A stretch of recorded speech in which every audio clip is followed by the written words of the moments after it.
नेता प्रतिपक्ष उमंग सिंघार इस वक्त हमारे साथ हैं। दतिया विधानसभा उपचुनाव के नतीजों को लेकर उन्हीं से बात करेंगे। सर, शुरुआती जो रुझान आ रहे हैं उसमें कांग्रेस आगे चल रही है। देखिए, जिस प्रकार से वहाँ पर जनता में आक्रोश था, वो आक्रोश का कारण है कि कांग्रेस वहाँ पर आगे चल रही है। और निश्चित तौर से मैंने पहले भी कहा है कि कांग्रेस वहाँ से चुनाव जीतेगी। और निश्चित तौर से मैं ये भी कह सकता हूँ कि जिस प्रकार से किसान युवा जो परेशान रहे हैं वहाँ पर, पिछड़ा वर्ग को 27% आरक्षण, तमाम स्थानीय मुद्दे भी हैं, लेकिन ये सब कांग्रेस के पक्ष में जाते हुए दिखे। परिणाम आने से ठीक एक दिन पहले रात में अचानक से इतनी बड़ी कार्रवाई की, राजेंद्र भारती पर अनुशासनात्मक कार्रवाई कर दी गई। सर, ये अचानक से ऐसा क्यों किया गया? अब उम्मीदवार की शिकायत के आधार पर कार्रवाई की गई और पार्टी को लगा कि वहाँ पर इस प्रकार की पार्टी विरोधी गतिविधियाँ हुई है, तो उसका परिणाम है। सर, वो बहुत दिनों से कह रहे थे, लेकिन आपको नहीं लगता कि इस कार्रवाई में थोड़ा सा लेट हो गए? अगर कार्रवाई पहले होती तो शायद कांग्रेस को इतनी मुश्किल नहीं होती, जिस तरीके से आप लोग लगातार वो आरोप भी लगा रहे थे। अब देखिए, अब कल से अगर बीजेपी हारेगी चुनाव तो नरोत्तम मिश्रा पर कार्रवाई होगी क्या?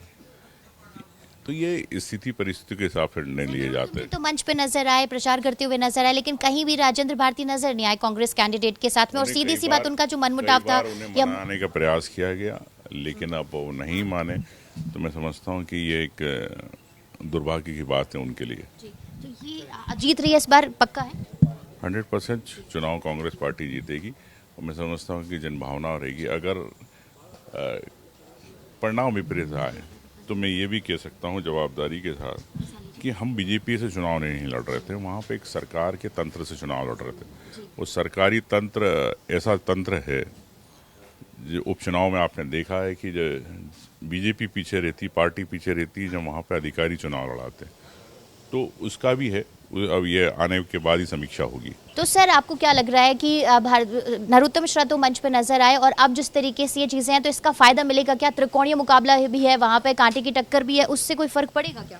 अब आपने सबने देखा है कि दतिया में कई त्रिकोण के अलावा चतुर्कोण भी थे, वित्रघाती भी थे, सब चीज़ें। दोनों पार्टियों को उसका प्रभाव हुआ है। अभी चुनाव परिणाम आने पर स्थिति स्पष्ट होगी। सर, ग्रामीण इलाकों में हो सकता है कि थोड़ा सा आपका इम्पैक्ट, कांग्रेस का इम्पैक्ट ज़्यादा है, उसका वहाँ से आप लोगों को उम्मीद नजर आ रही है क्या? मैं तो कह रहा हूँ, शहर की बात कर रहा हूँ, शहर के अंदर हम लोग जीतेंगे, ये मैं आपको कहना चाहता हूँ। ये तो वहाँ की वोटिंग परिणाम बताएगी। ये हमारे साथ नेता प्रतिपक्ष उमंग सिंघार है, जिनको पूरी उम्मीद है कि इस बार विधानसभा, जो दतिया विधानसभा उपचुनाव है, उसमें कांग्रेस की जीत हो रही है। प्रचंड मतों से कांग्रेस जीत दर्ज करा रही है। कैमरा पर्सन अभिषेक के साथ रंजना दुबे, विस्तार न्यूज़, भोपाल।